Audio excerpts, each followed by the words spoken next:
నీకు సిగ్గు చెప్పినాక కూడా చెప్పుతోటి కొట్టినా కూడా నీకు సిగ్గు లేకుండా ఉద్దేశపూర్వకంగా ముఖ్యమంత్రి గారి పైన నోటికి వచ్చినట్టు మాట్లాడుతున్నావు. నిజంగా నీకు మీ అయ్యకి సిగ్గు శరం ఉంటే, తెలంగాణ ప్రజల పట్ల చిత్తశుద్ధి ఉంటే 10 ఏళ్లు మీరు పరిపాలించినప్పుడు తెలంగాణ రాష్ట్రానికి ఏం చేసిర్రో అది చెప్పకపోగా మీరు చెయ్యని పనులు ఈ రోజు ముఖ్యమంత్రి గారు చేస్తుంటే అది జీర్ణించుకోలేక తట్టుకోలేక ముఖ్యమంత్రి గారిని ఉద్దేశించి దూషిస్తున్నావు. ఆంధ్రప్రదేశ్ గురించి ఏ రోజు కూడా ముఖ్యమంత్రి గారు తప్పు మాట్లాడలే. గుంటూరులో చదువుకొని, అమెరికాలో చదువుకొని తెలంగాణ రాష్ట్ర ప్రజల సమస్యల పైన, తెలంగాణ రాష్ట్రం పట్ల నీకు చిత్తశుద్ధి లేదని మాట్లాడినారు.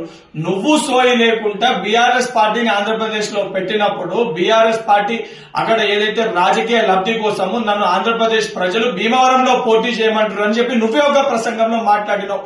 ఈ రోజు సిగ్గు లేకుండా ముఖ్యమంత్రి గారి వ్యక్తిగత జీవితం గురించి, ముఖ్యమంత్రి గారి యొక్క చరిత్ర గురించి మాట్లాడుతున్న నీది మీ అయ్య చరిత్ర ఏంద్రా నాయన? మీ కె చంద్రశేఖర్ రావు అలియాస్ దుబాయ్ శేఖర్, మీ అయ్యకి దుబాయ్ శేఖర్ అనే పేరు ఎందుకు వచ్చింది? ఈ రోజు కూడా గూగుల్లో దుబాయ్ శేఖర్ అని కొడితే pet name, nick name of K Chandrashekar Rao అని వస్తుంది.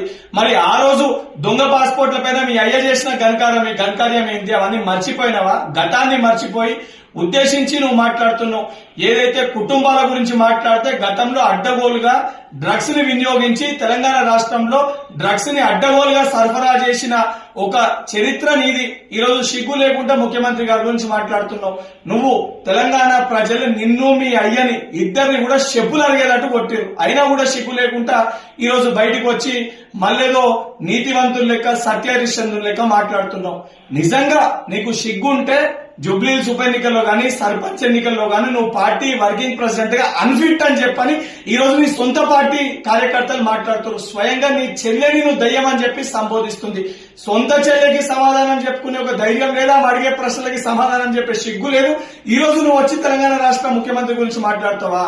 ఇదే రకంగా నీ వ్యవహారం ఉంటే రేపు పొద్దున చెప్పులు అడిగేటట్టు తెలంగాణ ప్రజలు కొట్టి మీ అయ్యచ్చే ఏదైతే మెడలో నీ మెడలో చెప్పులేసి ఊరేగించే పరిస్థితి కూడా వస్తుంది. బిడ్డ కేటీఆర్ ఖబర్దార్, ఇంకోసారి ముఖ్యమంత్రి గురించి మాట్లాడితే చెప్పులు మెడలో చెప్పుల దండలేసి తెలంగాణ రాష్ట్రంలో సిరిసిల్ల నియోజకవర్గంలో చెప్పుల దండలేసి నిన్ను సిరిసిల్ల ప్రజలు ఊరేగిస్తారు.